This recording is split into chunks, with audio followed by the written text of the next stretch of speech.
amantiin islaamaa utubaa gurguddoo shan irratti gadhaabbatti. Utubaalee gurguddoo shanan kana keessaa takka hanqannaan islaamummaan ta'e hin jirtu. Utubaan amantii islaamaa shan ta'uu ammoo rasuula rabbiitu nu barsiise.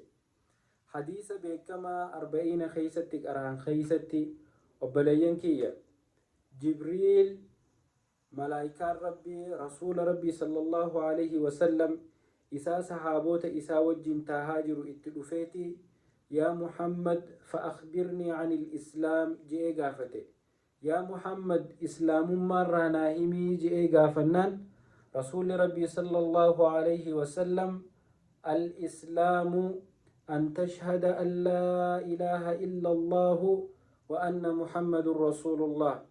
إسلام ما دجتون تدراتي ربي توكيتشوم سيتي نبي محمد إرجما إساته أمنوا وتقيم الصلاة صلاة دابو وتؤتي الزكاة زكاة خنتشو وتصوم رمضان باتي صومنا صومنو لا وتحج البيت بيتي ربي من ربي مكة ديتي زيارو داجي أبلي سخية أبلي تيتي بيتي ربي نما دنديتي كبوتو لكي زيار نما مالك كبو قدنديتي كبو جچو أبلي سخية أبلي تيتي مني نتخيس جل ونمان الدنيا تنر جرتو هندنو ركني تكانو أتوبا إرتي آبتو قبت مني خن خنين أن أما خيسة تاهو جرو خن utubaa afuran yoon qabaanne manni kun namarra jigeen nama halaaq.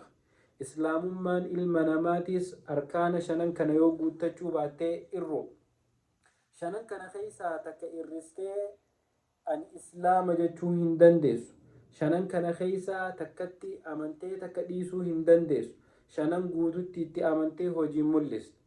Ilma namaa nama muslima ifiin jedhu hedduu arkaanni islaamaa meeqa jettee yoo gaafatte arkaana islaamaa shanan kana sii himuuf nama hedduutu rakkata. Maaliif rakkatan jennaan namni waan hin beekne ittuma rakkata. Kanaaf obboleeyyan kiyya amriidiin keenya haa baran. Utubaan amantii islaamaa shan tahuu eega baranne booda utubaalee shanan tana jabeeffannee gassabannee haa dhaabbannu. Yoo utubaalee shanan kana keessaa takka nurraa irratte nuti maqumaan islaama malee islaamummaa guutuun qabnu akka islaamummaan teenya nu jalaan irranneef jecha utubaalee shanan tana jabeessinee haa qabannu, itti haa dalaynu, haa dhugoomsinu, itti haa tattaafannu. Rabbi subhaanahu wa ta'ala anaa fi isiniifis haa laaffisu. Wassalaamu alaykum wa rahmatullahi wa barakatuh.